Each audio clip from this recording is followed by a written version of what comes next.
परमात्मा को पाने तथा उसका वास्तविक लाभ प्राप्त करने के लिए पवित्र बाइबल में प्रमाण है कि प्रभु ने मनुष्य को अपना ही स्वरूप बनाया। 6 दिन में सृष्टि रचकर 7वें दिन विश्राम किया। कुरान शरीफ में प्रमाण है कि हजरत मोहम्मद को खुदा स्वयं कह रहे हैं कि मैंने तुम्हें उस परमात्मा की महिमा बताने के लिए भेजा है। वो परमात्मा कबीर है जिसने 6 दिन में सृष्टि रची तथा 7वें दिन तख्त पर जा विराजा। उसकी खबर किसी बाखबर से पूछ कर तो देखो। कृपया अवश्य सुनिए जगत गुरु तत्वदर्शी संत रामपाल जी महाराज के अमृत वचन।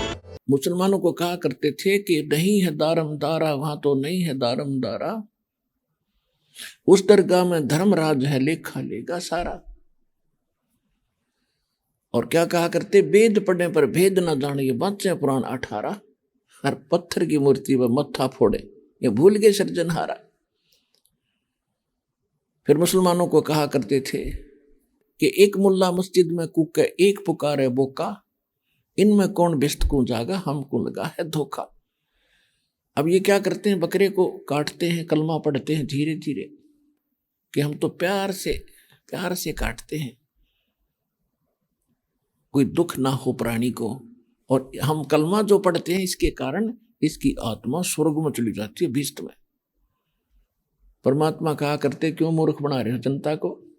यदि आपका ये फाइनल और डेफिनेट है, आपको फुल कॉन्फिडेंस है कि जो तुम कर्म कर रहे हो इससे बकरे की आत्मा स्वर्ग चली जाएगी, तो स्वर्ग में बकरियां का नंबर कौन आने दे, क्यों मूर्ख बना रहे हो।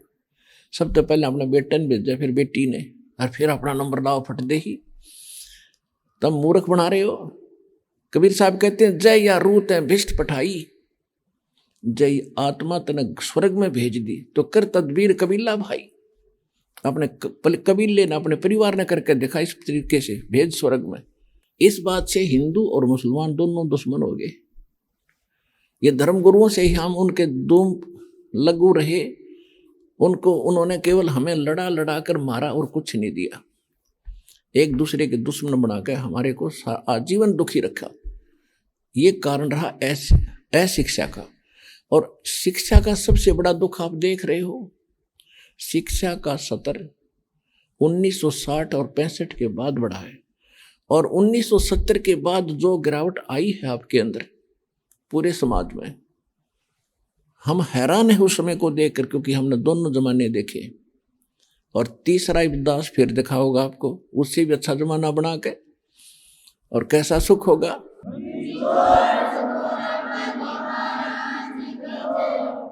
तो ये गिरावट काल ने इसलिए लानी थी कि भक्ति कार्य का टाइम आ लिया। 5505 1997 में हो गए।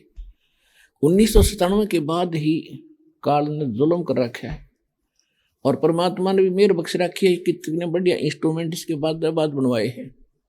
ना कोई मोबाइल था उससे पहले, ना कोई से प्रोजेक्टर, टेलीविजन, ये आध्यात्मिक चैनल थे। ये किसके लिए, अपने बच्चों को घर बैठे ज्ञान बतावांगे। और काल के हथियार काल के सिर पर मारेंगे। अब काल ने क्या दिया, वैसे परमात्मा की दया है, उसी ने इंस्ट्रूमेंट बनवाए हैं, इसने इसको दुरुपयोग करवा रखा है। बच्चे फिल्म देखे, इसमें से बूंदी सारे सब उपलब्धि कर दी इस बकवादों की, सब बिगड़न लग रहे हैं, सारी तरह की बकवाद घर कर गई। अब इन काम सदुपयोग करेंगे, सदुपयोग, इनमें भगवान की चर्चा चलेगी, भगवान की रील चलेगी, भगवान की कथा देखा करेंगे, और कोई बकवाद इसमें चलेगी नहीं। कुछ दिन के बाद देख लेना पुण्यात्मा, एक परमात्मा का नाम और राम की कथा या भगवान की कथा ऐसी है जिससे आत्मा कभी नहीं उबेगी। इसकी इतनी भूख है इसको। और ये फिल्म आप 2 बार देख लो, तीसरे ने करना और कोई नहीं देखेंगे ठाट ले नहीं ने। एक फिल्म में है, एक आर्टिफिशियल काम है, उसने 100 बदल ले तो वो थोड़े से दिन में अपने आप छक लेगा ये बकवाद करके इंसान। और फिर ऐसे इनके बुराइयां, क्योंकि अब खान पान आप देख रहे हो, 10-10, 20-20 वर्ष के बालक, 50 साल के बुढ़ा, 60 साल के बुढ़ों जैसे इनकी स्थिति होती जा रही है। तो अब क्या होगा कि परमात्मा की दया होगी आपका मनोबल बढ़ेगा, हमारी परंपरा कम होंगी, जो हम खर्चा करते हैं ब्याह शादी और इन बकवादों पर, ये कति खत्म होंगे। हम डर के कदम रखेंगे, ना किसी से लेंगे ना किसी को देंगे, ये हमारा फिर ऋण बन जाता है। अब आपको सुनाया दास ने कि जैसे ये सुखदेव ऋषि जन्म गर्भ से निकलते ही उठकर चल पड़ा। पिता वेद व्यास जी ने कहा, बेटा शकल तो दिखा दे, मेरी तरफ मुंह तक कर ले, तो 12 वर्ष बेटे की इंतजार करी। तो इसने कहा था कि पिता के ऋषि जी, एक लेवा एक देवा दूतम, और कोई किसी का पिता नहीं पूतम, ये रण संबंध जुड़ा एक ठाठा, अंत में से 12 बाटा। अब मुझे ज्ञान है, मैं अपना मोक्ष कराऊंगा। अब उसको ज्ञान भी था और वहां गर्भ भी त्याग कर चला गया, लेकिन समाधान नहीं था। तो ऐसी पुण्यात्मा फिर 84 लाख योनियों में भटक रही है। तो परमात्मा कहते हैं, सुखदेव ने 84 भुगती बड़ा पजावे खरगो, और तेरी क्या बुनियाद प्राणी, तू पेंडा पंथ पकड़ो। सुखदेव जैसे ऋषि इतने विद्वान, गर्भ में पता लग गया कि मनुष्य जीवन का उद्देश्य क्या है, लेकिन समाधान ना मिलने से, ये मार्ग, ये रास्ता, पेंडा ना मिलने से, पेंडा माने रास्ता, तो आज तक 84 लाख योनियों में कहता बना पजावे खरवो, पजावे के ऊपर को मार के पजावे बगधा बना, तो पेंडा पंथ पकड़े वो, तेरी क्या बुनियाद प्राणी। तो ये रास्ता पकड़े जो हम बताने आए हैं, इसी तरह पूर्ण मोक्ष होगा। तो कहने का भाव दास का ये है कि हमें फिर ये डर लगेगा, हम केवल टाइम पास करेंगे, हम अपने संस्कार बढ़ाएंगे नहीं। अब जैसे इस जन्म में किसी ने किसी से रिश्वत ले ली 2 लाख रुपए, अगले जन्म में वो दामाद बनका होगा और लड़की भी ले जाएगा और 4 लाख का धन लेगा, और फिर बनवाना मर जावे, वह लड़की और विधवा हो जाएगी। तो भाई इस एक कष्ट में, झंझट में पैर मूर्ख आदमी देगा, जो अपने आगे संस्कार बढ़ावे, और आप बैठ कर रोए, और सारा वो पिछला भी पूरा करना पड़ेगा। तुमने उस दरगाह का मैल नहीं देखा, धर्मराज के तिल तिल का लेखा। परमात्मा गरीबदास साहिब जी कहते, तुमने उस धर्मराज का दरबार का पता नहीं, वहां पर पाई पाई का हिसाब देना पड़ेगा आपको। तो पुण्यात्माओं, ज्ञान से डर बनता है और डर से बचाव होता है। अबोध बालक है और विष की बोतल को मुख लगा के पी जाता है और मर जाता है। बिजली का नंगा तार कहीं पड़ा हो, सपारक हो रहा हो, उसमें पतंगे से उठ रही चिंगारियां, उसको जाकर पकड़ लेता है बढ़िया वस्तु जानकर और मर जाता है। सर्प को भी पकड़ लेता है। एक माई कह रही थी, मेरे दोते ने बाहर खेल रहा था छोटा सा, उसकी माँ कहीं गोबर डालने चली गई बाहर पशुओं का, और वहां सांप आ गया, उसने भाग कर चल कर सांप पकड़ लिया। पकड़ते वो लड़ गया, लड़का वो भाग गया, और वो देखा हाथ लीला हो रहा लड़के का। उसकी माँ आई, डॉक्टर को दिखाया, क्या हो गया? लड़का बोल रहा नहीं, बता नहीं पा रहा कुछ भी, किस के था। फिर उसे बार बार पूछा कि बेटा क्या था वो, किसने काट लिया तेरे को? कि भैंस की पूंछड़ कैसा था, काला काला। जब पता चला सांप लड़ गया इसके, और तू क्या कर रहा था? कि मैं उसको पकड़ने लग गया था, अच्छी पकड़ लिया था मैंने। और जब वो बच्चा बड़ा होगा, से पता लगेगा सांप है, इससे दूर हो, और ने भी बचाओगा कि देख सांप है, दूर हो जा। और कहीं स्पार्क हो रहा होगा, बिजली का तार होगा, ज्ञान होने के बाद वही बच्चा दूसरों को बचाएगा, आप भी उससे दूर भागेगा। तो अभी तक हम ये वो भैंस के ऐसी धूम कैसा पकड़ने लग रहे थे, ना कोई काम बुरा करते अचके थे, कोई रिश्वत ले रहा है, कोई मिलावट कर रहा है, क्या के लिए? कोठी बनाने के लिए। अरे कोठी फिर कहाँ रहेगी? सिर पर धर कर ले जाएगा इसको।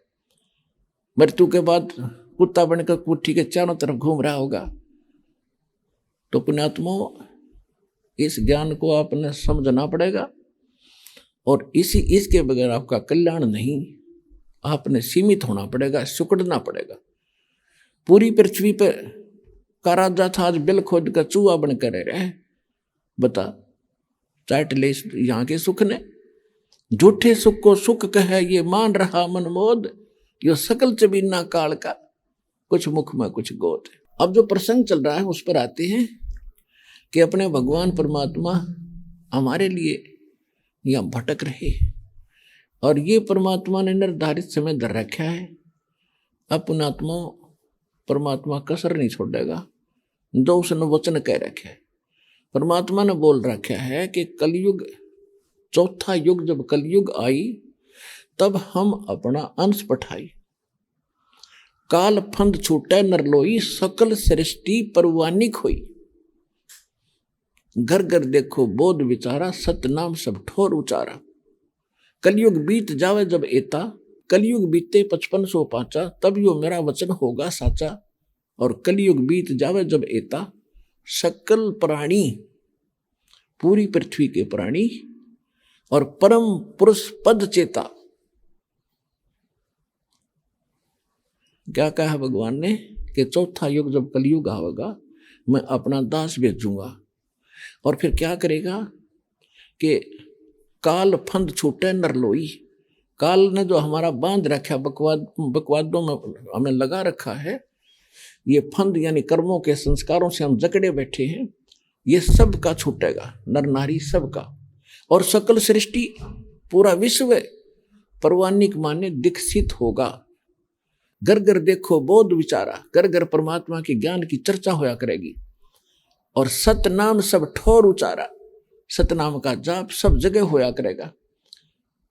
और कहते हैं कलयुग बीते 5505, तब ये वचन मेरा होगा साचा। उससे पहले तो जो सूक्ष्म वेद में मैंने लिख दिया है, मैंने बोल दिया, तूने लिख दिया धर्मदास, किसी का जच्चा को ना। लेकिन जब वो समय आओगा अपने आप सबको विश्वास होता चला जाएगा कि सचमुच मालिक ने सही कहा था। आज हो रहा है। कलयुग बीत जावे जब एता, सकल प्राणी परम पुरुष पद चेता। परम पुरुष, सत्य पुरुष, सतलोक उस परम पद के जानकार हो जाएंगे। कौन से के?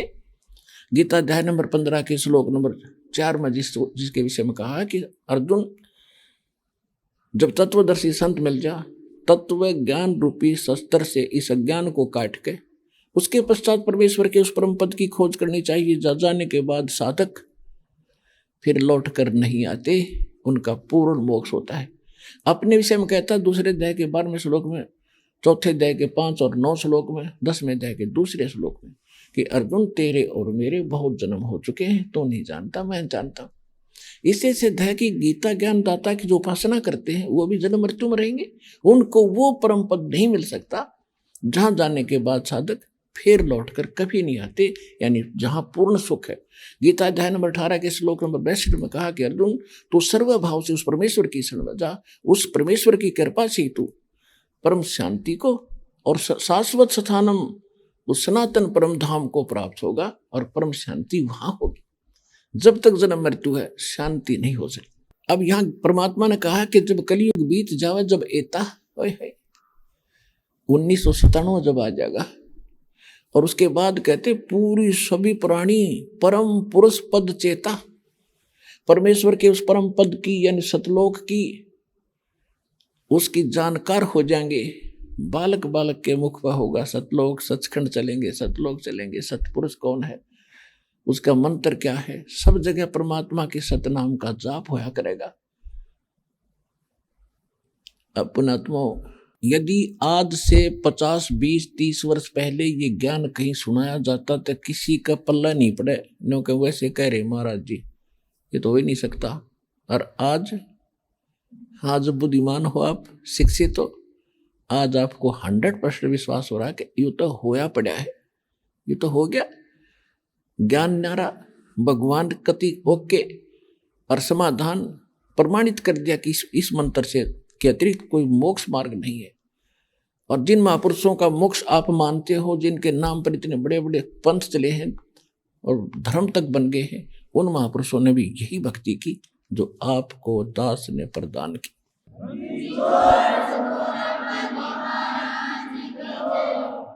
तो परमात्मा 600 वर्ष पहले आए थे, ये ज्ञान भी पैरेलल दे रहे थे, ये ज्ञान भी बताया करते थे और एक निर्वाह करके दिखाते थे कि इस भक्ति के लिए आपको इतना ही पर्याप्त है। अब दास एक कह रहा था कि जैसे आने वाले 50 वर्ष में इस मानव को खाने के लिए आहार नहीं रहेगा, ये नोट कर लेना। यदि इस मार्ग पर नहीं लगेंगे तो, इस मार्ग पर लगेंगे तो फिर मालिक कैसे बाहर ले आएगा दोबारा, और कैसा सुख होगा, आज सत्संग का ये विषय रहेगा। अब काल ने तो ये करना था कि ऐसे समय में ये 5505 कलयुग का ऐसा समय है, अब सारा हाहाकार मचेगी, जनसंख्या इतनी बढ़ेगी, विज्ञान बढ़ने से हमारे ऐसे ट्रीटमेंट चल गए कि मृत्यु रेट कम हो गया, तो जनसंख्या बढ़नी स्वाभाविक है। और प्रत्येक प्राणी की इच्छा है कि बालक हो, ना हो तो नाश हो जाएगा। तो ये तो हमारा स्वभाव है, हमारे बस की बात नहीं। बालक भी होंगे और अच्छी आत्मा आपके घर में आवेंगी, जो अपना संस्कार साथ लेकर आवेंगी पिछले जन्म का। पुण्यकर्मी प्राणी आपके घर में पोता पोती बेटा बेटी आवेंगे, ये सत्कर्म मान लेना, जिनके लिए आपने प्रयत्न करने की जरूरत नहीं।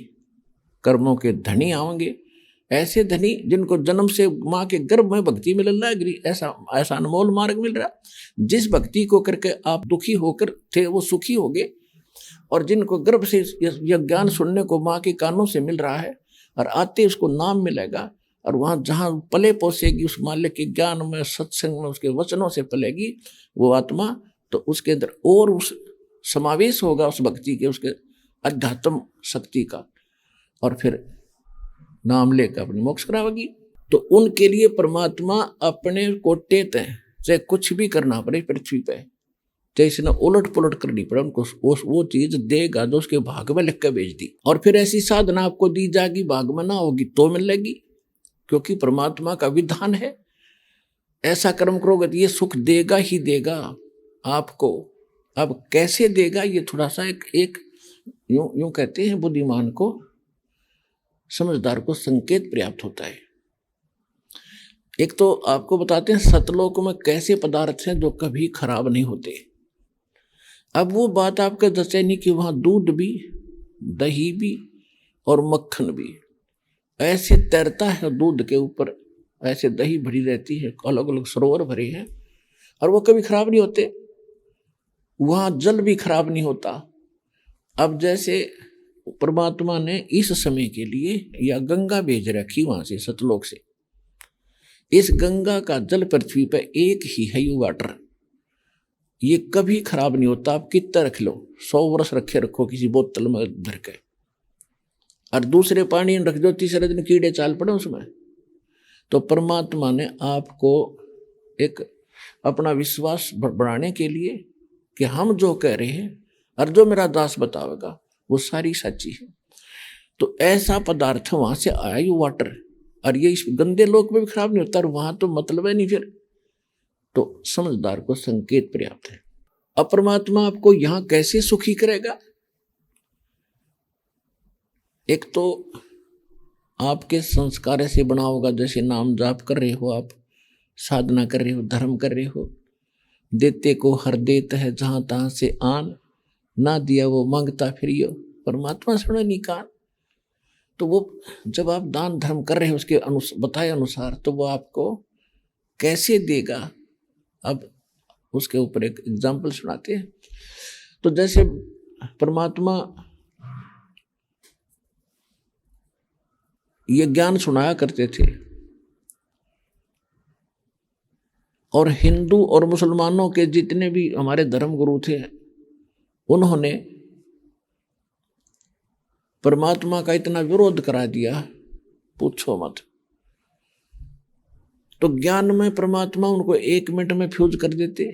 कहीं सभा में जाते और कोई शास्त्रार्थ करने की कोशिश करता, परमात्मा हमारे धर्म गुरुओं से एक ही बात पूछा करते थे, कौन ब्रह्मा का पिता है, कौन विष्णु की माँ, शंकर का दादा कौन है, भाई हमको दियो बता।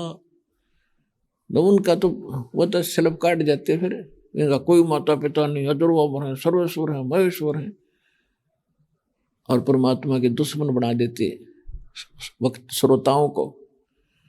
तो कहने का भाव ये है, परमात्मा के वो सभी दुश्मन हो गए, ज्ञानता हारे नहीं, फिर उनको कटवा दिया। शेख तकी नाम का एक सिकंदर लोधी का मुसलमान पीर था, गुरु था, और उसका मंत्री भी बताओ था, वो एक होगा, ले मंत्री भी रख लेते हैं इनको, लेकिन वो था पूरे हिंदुस्तान के मुसलमानों का हेड था। उसके संकेत से सब कुछ चलता था। इसलिए राजा की मजबूरी थी उसको अपने साथ रख कर उसकी खुशामद करना और उसको अपने अनुकूल रखना। एक दिन शेख तकी गुंडे ले गया, परमात्मा झोपड़ी में सोए थे और नो बोला है काट दो, टुकड़े टुकड़े कर दो। उन गुंडों ने तलवारों से परमात्मा के 10 टुकड़े कर दिए और 10 न्यारे न्यारे। शेख तकी बोला चलो, परमात्मा खड़े हो गए।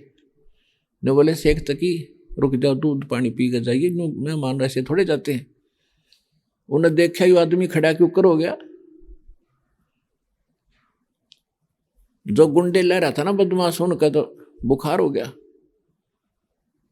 और शेख तकी ने सोचा भाई यो आदमी नहीं मरे। और भी बहुत जुल्म किए थे इन्होंने।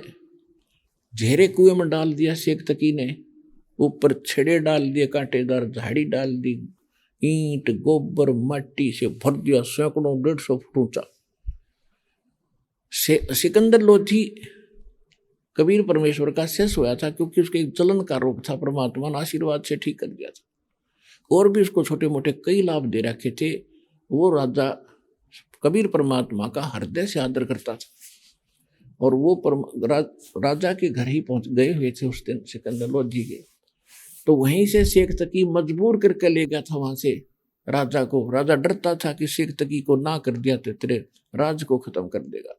लेकिन उस मूर्ख ने न्यू नहीं पता था, तो समर्थ की आड़ में बैठा है, अपने मालिक के शरण में यू क्या कर सकता है। इतनी बुद्धि हमारी है अभी मजबूत बनती नहीं सी गरसी। तो राजा के घर से उठा के लाया था और झेरे कुएं में डाल दिया। शेख तकी और सिकंदर लोधी कहा करता था शेख तकी को कि ये भगवान है, अल्लाह का स्वरूप है, आप इसके साथ खींचातानी मत करो। इस बात से दूना चढ़ा था कि मेरी इज्जत घटगी राजा के हृदय में और इसका फिर की बढ़गी। वो चाहा था किसी प्रकार इसने इस कांटे ने अपने रास्ते तक काट लूं। तो जब उसने अपनी आंखों आगे हजारों आदमी लाकर मुसलमान और गिल्ला हिंदू, क्योंकि इस दोनों का दुश्मन माना जाता था, ठोक दिया, जेहरे में दाब दिया गड्ढे में, सैकड़ों 150 फुट कुआ। जेरा कुआ उसको कहते हैं जिसमें जल ना हो पर गहराई घड़ी हो। अब शेख तकी गया सिकंदर लोधी के पास, उसके घर पे महल पे, और जाके झाड़ जोड़ के मुंह को रेतम रेत हो रहा था, मुंह माँ पूछ कर गया, सब पगड़ी बांध के कहने लगे राजन, उस तेरे अल्लाह को तो हम झेरे में दबाए हैं, कुएं में गाड़ दिया, उसको निकल नहीं सकता वो। सिकंदर लोधी थोड़ी देर पहले परमात्मा के मत्था टेक का कमरे में बैठे उसके। शेख तकी को कहने लगे सिकंदर लोधी कि किसकी बात कर रहे हो, कि तेरे कबीर की। शेख तकी बोला मेरा कबीर तो वो बैठा, आजा दिखाऊंगा।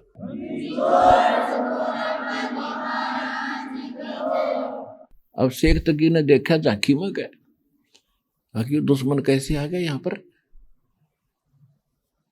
पुण्यात्माओं कहते हैं राज तजना सहज है और सहज त्रिया का ने, या मान बढ़ाई ईर्षा दुर्लभ तजनाई। अरे इनके तजे बिना भगवान मिले नहीं, घर छोड़ने थोड़ी बात बने। कहते एक नारी त्याग दीनी 5 नारी गैल वे, पाया ना द्वारा मुक्ति का सुखदेव करीब सैल वे। आप घर क्यों त्यागते हो, एक स्त्री को छोड़ दिया कि मेरी भक्ति में बाधक है। परमात्मा कहते हैं ये 5 नारी यानी भक्ति बाधक तेरे अंदर और हैं, काम क्रोध मोह लोभ अहंकार।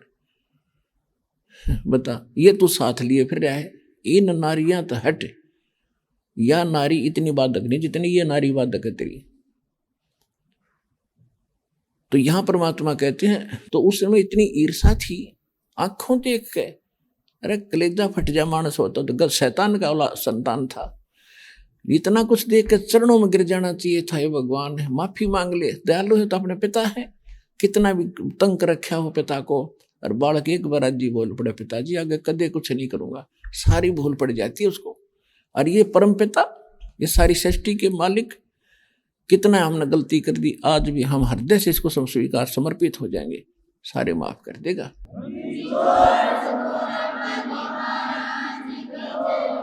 अब परमात्मा हमें शिक्षा दिया करते थे कि तुम इन बकवादा न छोड़कर भगवान ते और वस्तु मत मांगो।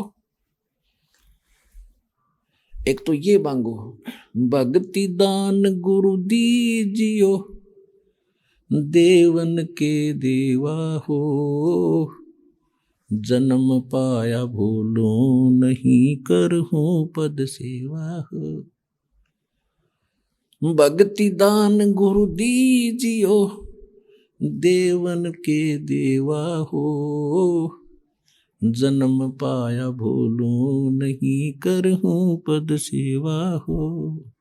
कि ये मांगो, हे भगवानों, हे देव देवों के देव, हे परमेश्वर, हे गुरुदेव, क्योंकि अध्यात्म मार्ग को बच्चों समझोगे तभी आगे बढ़ पाओगे। इसमें गुरु मानुष कर जानते, ते नर कहीं है अंध, ओ है दुखी संसार में, आगे काल के फंदे।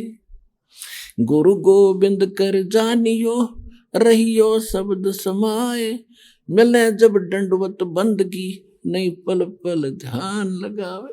अब देखो पुण्यात्माओं, पहले तो परमात्मा स्वयं आए थे, फिर ये दास भेजा है। अगर इस दास के स्थान पर स्वयं मालिक आ जावे, आगे हो, ये सोच लो, और आप जैसा व्यवहार इस दास से कर रहे हो तो हम उनसे भी यही करते। तो वहां कहते मौला बैठा मोर से, और देख जन की भेड़, 10 कोट जम की कर जहां, एक नाम की खेड़।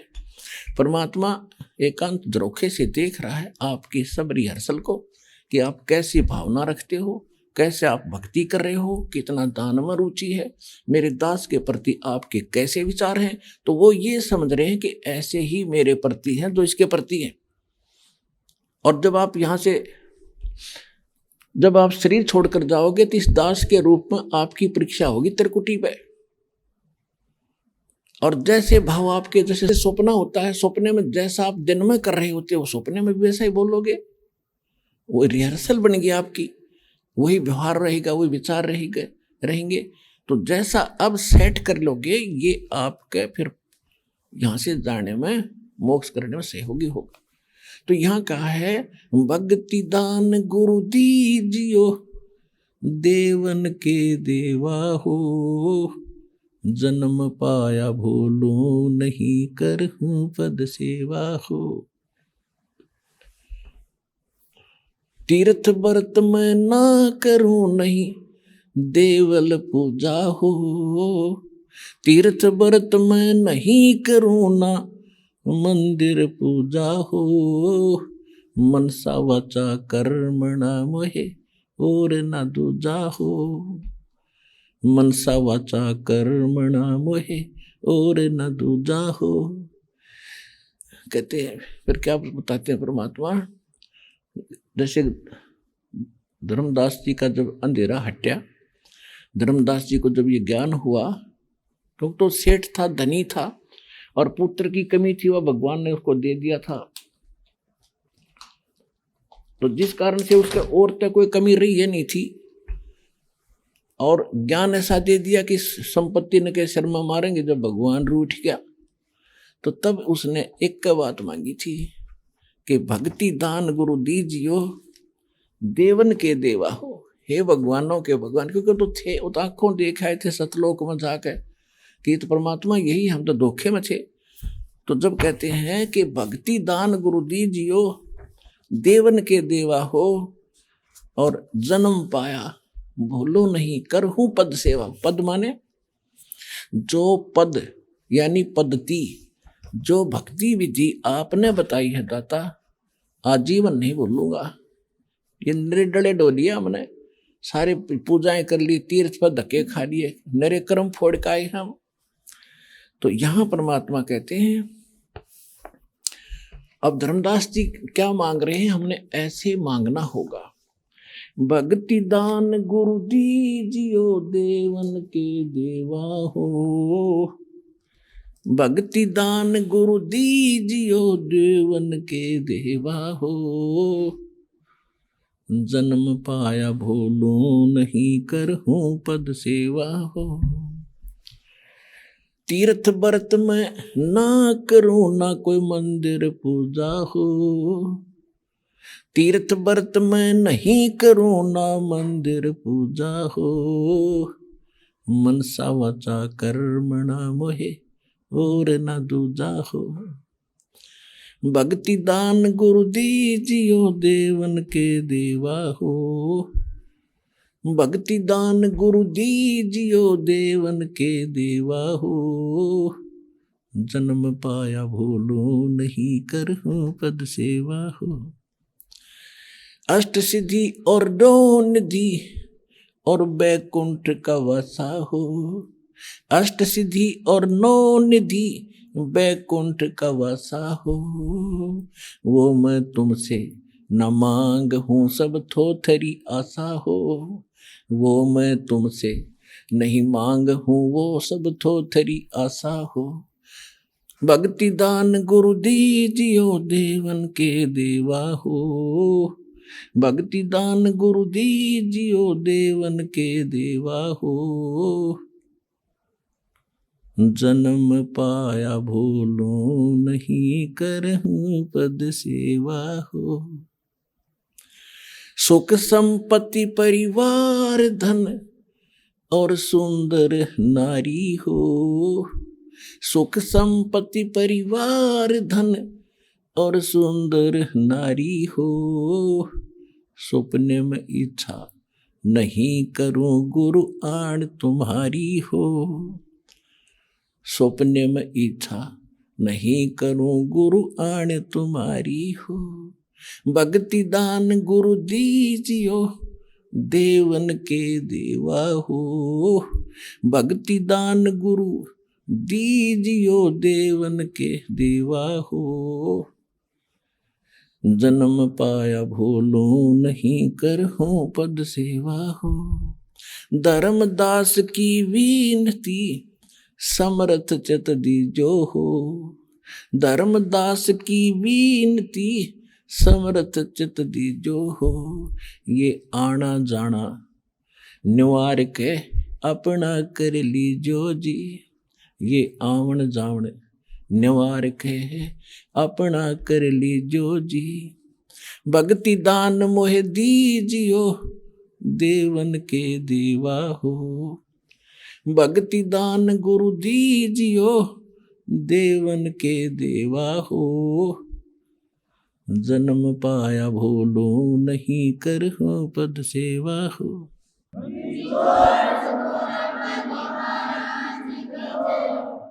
अपने आत्मा जो भक्ति ही मांग ली भगवान से, फिर मांगना शेष नहीं रहा। भक्ति से सुख हो, भक्ति से पाप कटे, भक्ति से भगवान मिले, और के मांगा फिर एक्स्ट्रा। अब जब लास्ट में धर्मदास जी ने एक का शब्द कह दिया कि धर्मदास की विनती हे समर्थ ध्यान दियो दाता, इस दास की इस विनती पर चित दियो दाता, और यू आना दाना खत्म करके अपना कर लो, मुझे अपना मान लो दाता। और जब भगवान आपको अपना मान लेगा, आप उसके पुत्र पुत्री होगे, और अपने पुत्र पुत्री को जिसकी जैसी सामर्थ्य है वो कैसे दुखी होने देगा। प्रत्येक का स्वभाव है, बच्चा आ गया आपके पास, खाना खा रहे हो या कोई, हमने देखा हम छोटे छोटे थे, पिताजी गन्ना चूस रहे होते थे, हम चले जाते उस गन्ने को उतना ही नू कान छोड़ के अपने मुंह से हमें देते, ले बेटा चूस ले खा ले। ऐसे माँ की स्थिति होती है, सबके ऐसे ही करते हैं, माता पिता का इतना प्यार होता बच्चों। तो ये तो परम पिता, इसके घर में कमी का है कि नहीं। जब ये आपको अपना मान लेगा, फिर देखना कैसे सुख देगा आपको। तो पुण्यात्माओं, ये बातें आज तक हमने को ना तो बताने वाला मिला। मेरे डमरू पीठ मिले थे, अटपट करके 2 पैसे इकट्ठे कर लिए, भंडारे का नाम कर दिया, और तब जाओ भाई बाढ़ में जाओ तुम भी। और ज्ञान और समाधान बिना वैसे सत्संग करने का फायदा क्या। कहीं बैठकर कोई बता रहा है तेरे को ये बीमारी है, तेरे को ये बीमारी है, और समाधान पता नहीं। फिर ये बताने का क्या फायदा है, तेरे बीमारी है, उस बीमारी का समाधान साथ हो रोग का, तो ठीक है, दोनों चीज हो। तो यहाँ आपको कंप्लीट इन ऑल रेस्पेक्ट ये वे ऑफ वर्शिप मिलेगी भगवान की। आपका सारा रोग कटेगा, संसार में सुखी होगे, यहां से चलोगे जब सतलोक में जहाज में बैठ के जाओगे, ये याद रखना।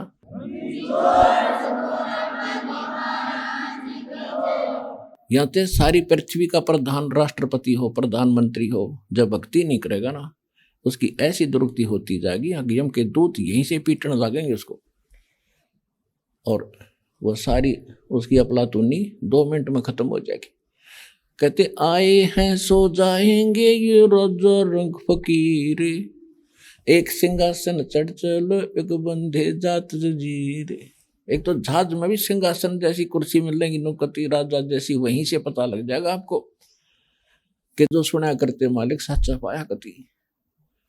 और आपके साथ दूसरे जा रहे होंगे, घसीट के ले जाएंगे, जैसे कसाई ले जाकर बकरियां न घसीट के कान पकड़ के। इन अन्य बिना भक्ति और नकली संतों के शिष्यों को और उनके गुरुओं को ऐसे ले जाए खटी घसीट के, जैसे खटीक ले जाकर बकरी और बकरों को। वो हालत देखना आप। और आप जाओगे विमान में बैठकर, रतन जड़ित विमान में।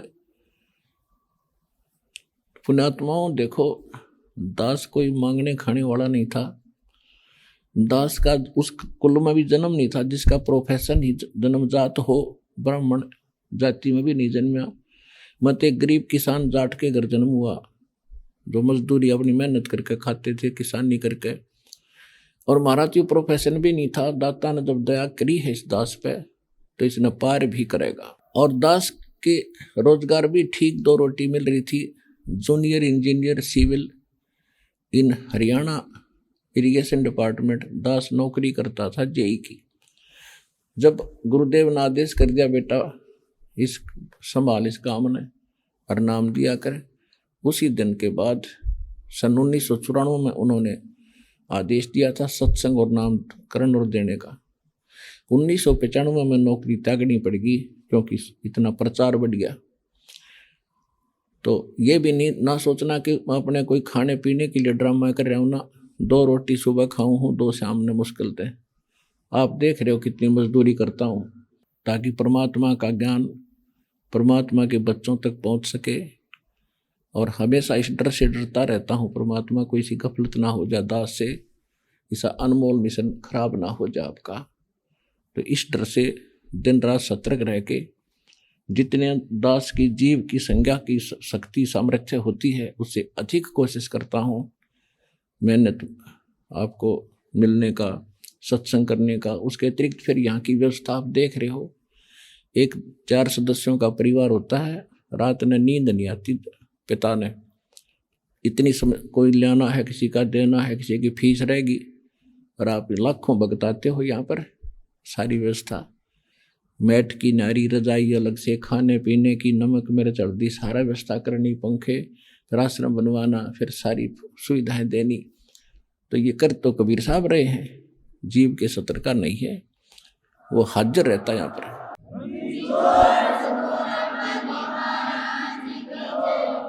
तो अब प्रसंग जो चल रहा था हम उसी पर आते हैं। परमात्मा से केवल इतना ही मांगे जो भगवान ने बताया है धर्मदास के माध्यम से। धर्मदास जी को जब यहाँ की स्थिति का पता लगा तो एक का बात मांगी थी, भगवान भक्ति दान गुरु दीजियो देवन के देवा, और जन्म पाकर भूलो नहीं दाता, आपके द्वारा बताए मार्ग का मैं आजीवन भक्ति करूँ। फिर कहा कि धर्मदास की विनती समर्थ चित्त दीजय हो, और आवण जावण निवार के मैंने अपना कर लो जी, अपना मान लो बस आज से। अपना यू जब मानेगा जब आपका हृदय अन्य इष्ट से हट जाएगा। सपने में भी किसी देव के प्रति आपकी आस्था ना जा, किसी देवी देव के प्रति, तब आपका हाथ पकड़ेगा। और समर्थ ने हाथ पकड़ लिया, आपके रोग भी कट जाएंगे। हम इसीलिए देखो यहाँ सुन सुना कर भाग लेते हैं, वहाँ सब दुख दूर हो रहे हैं। आते इस उद्देश्य से हैं कि क्या कुछ बताएंगे वो कर देंगे थोड़ी दिन और हम स्वस्थ हो जाएं बस। ऐसे नहीं हुआ करता, यू बालका खेल नहीं है। हम आपको यू एक तो चलो हम 1 मिनट में कर देंगे। परमात्मा ने एक बार 365 वो थे, 360 के आसपास कोड्डी थे, और परमात्मा के दरबार में आगे बैठ के जाके हे दाता दया करो, परमात्मा बोले भाई दया तो हो जाएगी पर तुम भगवान भूल जाओगे। अगना जी कान पकड़े हैं, नाक रगड़े हैं, आजीवन भक्ति करा करेंगे।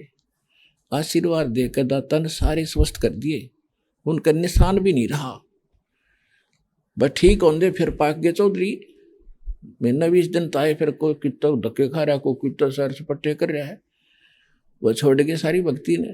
परमात्मा हमें अब दास को सतर्क रखा है कि इस तरह मत करिए, भक्ति ये भगत बनाने हैं, ये दुख धीरे धीरे ठीक होगा ताकि आप इतना भक्ति न समझ लो, भगवान को समझ जाओ और यहाँ आना जाना बना रहे आपका सतलोक यहाँ आश्रम में। और फिर धीरे धीरे कति जड़ते काट दे, कोई दुख नहीं रह सकता यहाँ पर।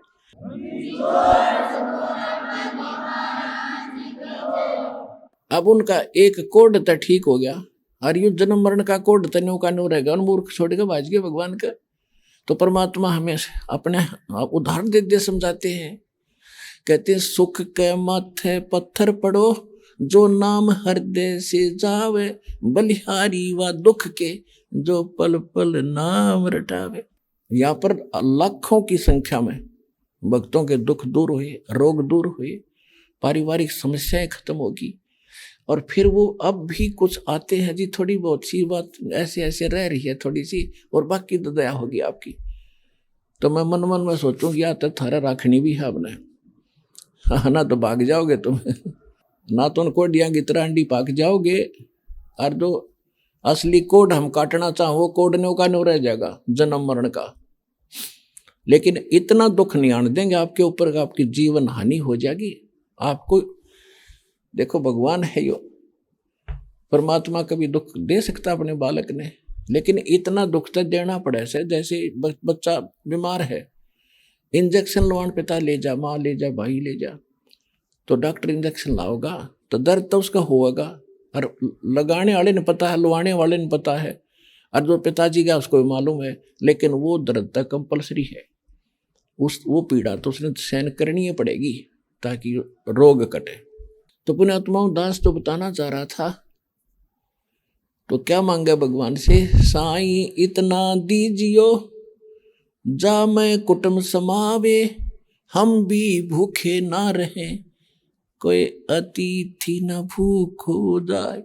ऐले सारा कुछ खा लिया इस के साईं हे परमेश्वर इतना दियो, हम भी भूखे ना रहे। जा मैं कुटुंब समावे, कुटुंब समान का क्या अर्थ है, रिक्वायरमेंट ऑफ द फैमिली, परिवार की आवश्यकताएं पूर्ति हो। जा मैं कुटुंब समावे और हम भी भूखे ना रहे, कोई अतिथि ना भूखा जाए। तो पुण्यात्मा परमात्मा ने ऐसा एक रोल किया था हमारे लिए।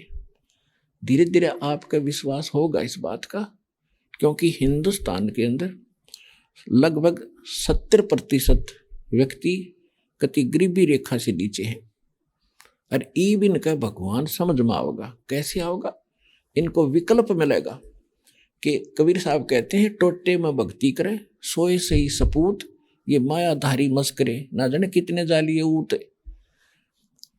अब कहते हैं राम रटत निर्धन भला, टूटी घर की छान, और वह सुंदर महल किस काम के, जहां भक्ति नहीं भगवान। परमात्मा कहते हैं एक राम भगत की यानी भक्ति करने वाले की पत्नी, जो किसी का नौकरी करके पानी भर का अपना गुजारा कर रही है, कहते हैं वो पनिहार उस राजा की रानी से 100 गुना अच्छी है, जो आज श्रृंगार करके बैठी है, कल वह तक कुतिया बनेगी और या मोक्ष पावेगी और सदा के लिए सतलोक में जावेगी। अपने आत्मा अब ये ज्ञान गले उतरेगा। अब गरीब तो नो दुखी हो रहा है कि देखियो सुखी, इसके अगर टेलीविजन लग रहा, इसकी बेटी ऐसे बड़े स्कूल में पढ़ रही है, इसने बेटी को इतना धन दे दिया अभी दहेज में, तो गरीब तो नो कुड़ के मर गया। और हम सबसे पहले इस रोग न काटेंगे, ना देना ना लेना। विवाह के अंदर हमने पहला नियम बना रखे हैं, भगत किसी नाम लेना हो तो लो, ना बेशक मत लो, क्योंकि भगत तो भगत बढ़कर आप भक्ति कर सकता है, बकवादों से भक्ति नहीं हो सकती। अब जैसे ब्रह्मा विष्णु महेश का ब्याह करा था उसकी माँ ने, आपको देवी भागवत में कई बार दिखा रखा है और दिखाऊंगा कभी, 3 लड़की अपने वचन से उत्पन्न करके समंदर में छुपा दी, इनको सागर मंथन पर भेज दिया। तीनों को कहा कि जो पहले कोई वस्तु निकले उसको अलग रखना, दूसरी को अलग, तीसरी को अलग। ये तीनों लड़कियां निकली, तीनों की अलग अलग पहचान, नारी नारी लेकर वो आगे माँ के सामने खड़ी कर दी कि ये वस्तु निकली। तो माँ ने कहा कि भाई इसका नाम सावित्री है, ब्रह्मा तेरी पत्नी होगी, जा बेटा तेरा ब्याह कर दिया। फिर विष्णु से कहा कि इसका नाम लक्ष्मी है, सेकंड तो निकली है, और इसका नाम लक्ष्मी है, तेरे साथ ब्याह कर दिया, तेरी पत्नी बेटा घर बसा। और तीसरी उमा को कह दिया शंकरिया तेरी पत्नी है बेटा, जा तू घर बसा। हो गया ब्याह। ना कोई भाती था, ना बराती, ना कोई जलेबी तारनिया, ना डीजे बजानिया। ये फंड कर रखे। क्या तुम ब्रह्मा विष्णु वैसे ही बड़े हो? तो ये सेट करना पड़ेगा इस बुद्धि को जो हमने खराब कर ली।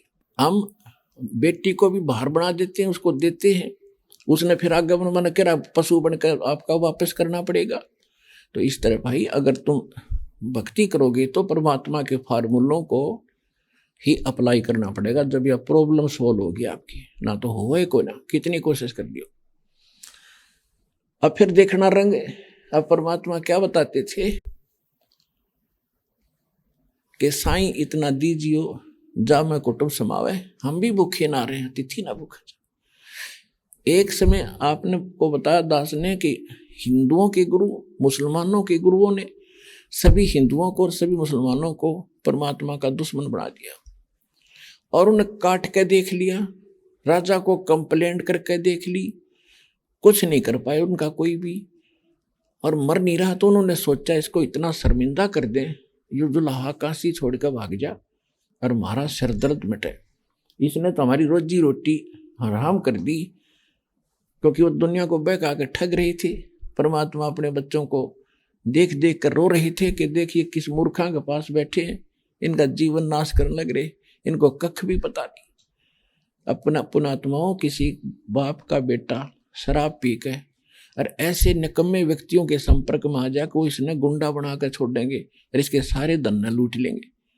वो पिता बेटे को समझाया करता है, वो ना मानने तब बैठ कर रोया करता है, इसका भविष्य क्या होगा, ये जेल में जाएगा, इसका जूते लगेंगे, मेरा नाश होगा और सारी उम्र मैं रोऊंगा। अब वो दशा आज हमारे कबीर भगवान की है, जो आपको देख देख रो रहा है। आप ना उसको पहचान पा रहे हो, ना आपको उसकी ज्ञान सुनते हो। आप इन नकलियों के को संतों को संत मान रहे हो और नकली भगवानों को भगवान माने बैठे। तो इसलिए परमात्मा रह रहकर तड़फ रहे, हमारे लिए भटक रहे।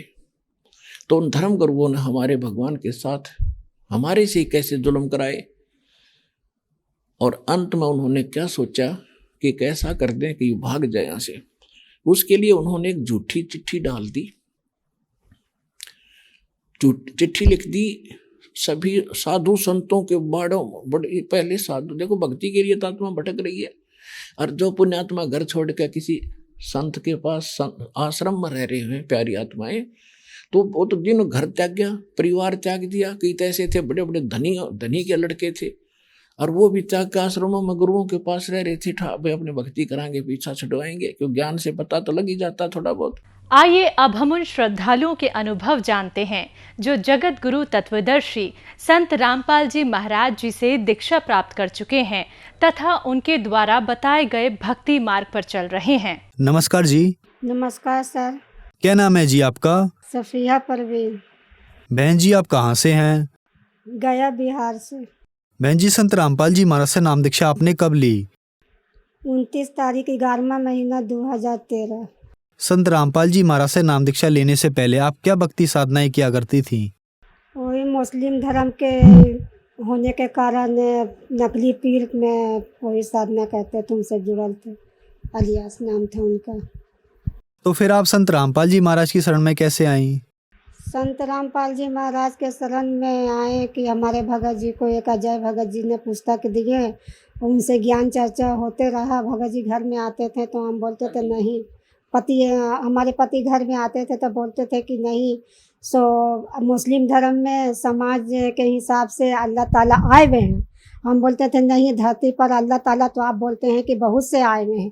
इसलिए हम बोलते थे कि भगत जी कभी वहाँ कभी वहाँ कभी वहाँ, अगर पीर का दामन पकड़े हुए हैं तो हमको बोलते थे कि यही अल्लाह है। तो हम बोलते थे कि ऐसा कैसे होगा, अल्लाह ताला हमको पैदा किया है, इस धरती पर आए हैं, तो धरती पर अल्लाह सब, आज ये मरेंगे तो कल दूसरा अल्लाह होगा, कल परसों वो मरेगा तीसरा अल्लाह होगा। अब तो सभी को अल्लाह ही बनाते हैं, अल्लाह तो एक है।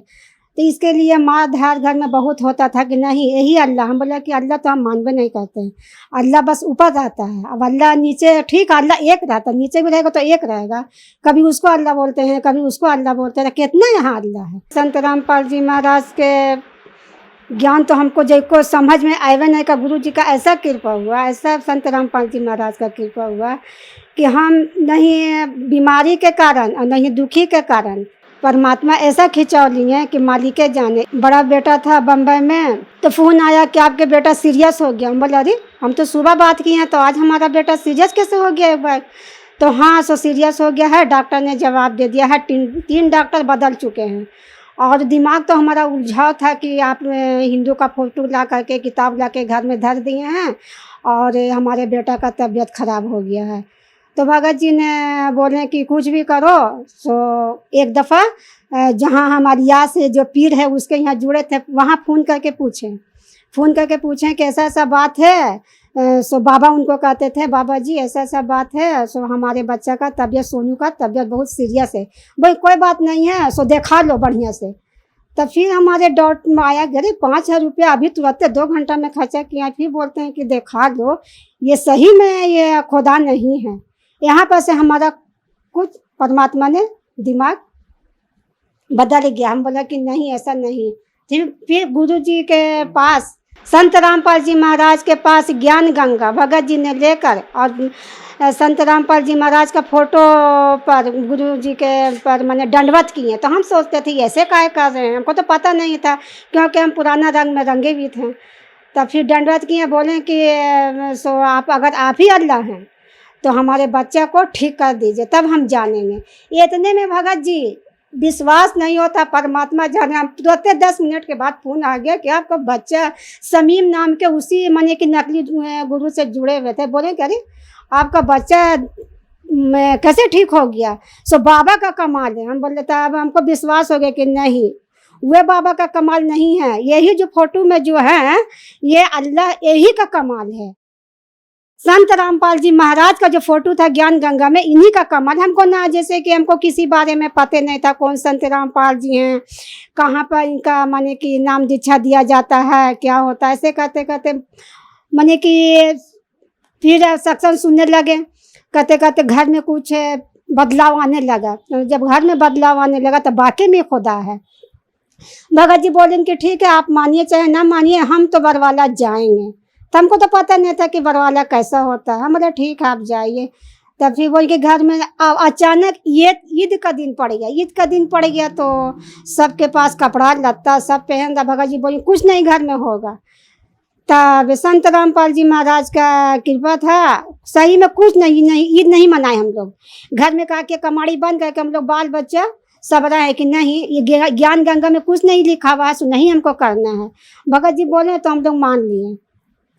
उसके बाद फिर दुनिया मारने वाला बहुत किस्म का मजाक उड़ाया कि लोग क्या कर रहा ना कर रहा, तो हम लोग कुछ नहीं बोले गए। फिर भगत जी बोली कि मांस मछली अंडा ये सब खाना छोड़ दो। तो हम बोला कि ठीक है नहीं खाएंगे। इतने में फिर हमारा नंदोसी आ गया, तो वह बोले लगा उल्टा सीधा। तो फिर हम लोग उसके बाद का किया नहीं किया। तो उस दिन से हमारा बंद हो गया। हम बोल देते कि आज दिन के बाद इस घर में मांस मछली अंडा ये सब नहीं बनेगा। उस दिन के बाद हम बंद कर दिए। कोई माने कि 3-4 महीना इस तरीके से नाम दीक्षा नहीं लिए थे, मगर हम मर्यादा किताब में निवादन तो पढ़ा नहीं थे, मगर मर्यादा किताब में मोबाइल के जरिए चिप सुन करके हम निभा रहे थे। उर्दू पढ़े में है, अरबी पढ़े में थे। हमारे पति जी बोले कि हमको जाना है।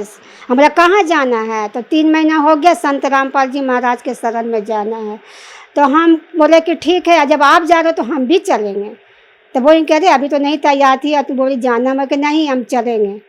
तो हम बस सुबह में बोले, सुबह ही में बरवाले के लिए को अजय भगत जी हैं वो आए, और हम भगत जी और 2 छोटे बच्चे को लिए। बड़ा वाला मनला वाला कहा कि नहीं हम नहीं जाएंगे, हम सोचेंगे समझेंगे तो हम जाएंगे। तो हम बोले कि छोड़िए इन लोग को ज़बरदस्ती ना कीजिए, हम दोनों चलते हैं। हम दोनों गए। फिर हम 7 लोग आश्रम में बरवाला में पहुँचकर वहाँ फिर हम तो नाम दीक्षा नहीं लिए, मगर हमारे पति ने नाम दीक्षा ले लिए। तो फिर माइयों का अलग पंडाल था और माने कि भक्तों का अलग पंडाल था। तो हमने वहाँ पर बैठी हुए थे, भगतमती आए कि भगतमती आपको भगत जी ने आवाज़ दे रहे हैं। तो हम गए वहाँ पर, बोले कि कैसा लगा। तो इतना हम खराब आत्मा थे, हमको बोला कि हमको नहीं कुछ अच्छा लग रहा है, यहाँ तो सब हिंदू ही का सारा चीज़ है। तो इतना बोले तो भगत जी रो गए। तो हम सोचे कि हम इतना बागन है, सो हम अपने पति को रोवा दिए। हम मन में एहसास किए, तो ना उनसे बोले ना कुछ किए, हम नाम दीक्षा लेकर के फार्म जा करके भरा लिए। संत रामपाल जी महाराज से नाम दीक्षा लेने के बाद क्या आपको कोई लाभ भी मिले? लाभ तो बहुत मिले भगत जी, लाभ जो कह दे तो आप मैक लेके थक जाएंगे और हमारा लाभ भी पूरा नहीं होगा। एक दफ़ा की बात है कि समझिए कि हमारा जो मंडला वाला बच्चा है नदी के तरफ जाने लगे, बस वहाँ पर सांप बैठा हुआ था, मार दिया, पैर पर मार दिया। उसके बाद एक और धोबी का बच्चा था, उसको भी मार दिया। तो मार दिया तो वे बगल वाली बोली कि अरे मोनू को सांप काट लिया। तो हम डर गए कि कहीं लोग जगत है हल्ला कर लगे। सो नहीं, हम बोले कि नहीं कुछ नहीं, बोले लेके झड़ाना फुकाना, सो मार दी कि जवान लड़का है। हम बोला नहीं, हम संत रामपाल जी महाराज के शरण में है, मरे चाहे बचे वो परमात्मा जाने। हमने इतना कहा कि हम दरवाज़ा लगा लिए। फिर प्रार्थना लगा, प्रार्थना में आदेश आया कि आप लोग घबराइए नहीं। संत रामपाल जी महाराज का प्रार्थना लगा तो आवाज़ आया कि नहीं ऐसा नहीं करना है, सो आप लोग कुछ नहीं, मारे अपना भक्ति करिए और सब परमात्मा दया करेंगे। तो उसके बाद फिर रात तो कट गया, ठीक से कुछ नहीं हुआ। सर जी संत रामपाल जी महाराज के दया से सब ठीक रहा। बस सुबह में जब हम जाते हैं बाजार, वही धोबी के लड़का को वही सांप काटा। तो देखें करे ठेला लेके जा रहा, कैसे नहीं करे काट गया तो क्या हुआ। सोसेराज के बच्चे को तो सांप काटा, उसको क्या हो गया, तो इसको क्या हो गया, वो तो बच गया। तो वो लोग भी नहीं कुछ माना। तो क्या हुआ कि जब हम सब्जी लाने जा रहे थे, देखे कि रोक के कोई चला आ रहा था। बोले क्या हुआ, तो कहे कि सांप काटा था ने मोनू को, तो ये सांप काटा इसको तो मर गया। तो हमको बहुत वहाँ पर रोना आ गया कि आज मालिक के शरण में ना रहते तो हमारा बच्चा भी जीवित नहीं रहता। देखो वही सांप काटा है, ये मर गया। तो संत रामपाल जी महाराज के कृपा से आज हमारा बच्चा मालिक के शरण में है और जीवित है। पथरी हो गया था तो डॉक्टर यहाँ इलाज चला तो ऑपरेशन बोला। तो परमात्मा यहाँ संत रामपाल जी महाराज यहाँ प्रार्थना लगा। तो प्रार्थना लगा तो गुरु जी कहे कि अब परमात्मा दया करेंगे। तो समझिए कि सब बिना ऑपरेशन का हमारा बच्चा ठीक है। देखिए आप, हमारा बच्चा ठीक हो गया। आप रिपोर्ट देख सकते हैं। संत रामपाल जी महाराज के शरण में आने के बाद ये बच्चा हमारा ठीक हुआ है। डॉक्टर ने बोला था कि इसका ऑपरेशन होगा, मगर संत रामपाल जी महाराज ने परमात्मा का अर्जी लगाए तो ऑपरेशन से भी परमात्मा बचा लिए। हमारे पति नशा करते थे कि नकली पीर के जुड़ने के कारण जब बुधवार आता था तो क्या करते थे कि घर को साफ करवाते थे और मीट मंगाते थे और चाय बनवाते थे और खैनी मंगवाते थे। और रात में क्या नहीं क्या करते थे, बोलते थे 12 बजे रात में वो अपने के जो बताता था नकली वही करते थे और फिर अपने ही वो खाते थे। नशा बहुत करते थे कि 1 डिब्बा मुंह धोने वाला गुड़ाकू डेली लगाते थे। संत रामपाल जी महाराज से नाम दीक्षा लेने के बाद आपको बहुत सारे लाभ मिले। तो जो दर्शक आज आपको टीवी पर देख रहे हैं और वो भी संत रामपाल जी महाराज से नाम दीक्षा लेना चाहते हैं तो कैसे ले सकते हैं? संत रामपाल जी महाराज का सत्संग अनेकों चैनलों पर चलता है। नीचे पीला पट्टी आती है, आप उसको नंबर से करके आप अपना नाम दीक्षा प्राप्त कर सकते हैं। धन्यवाद जी। सत्संग।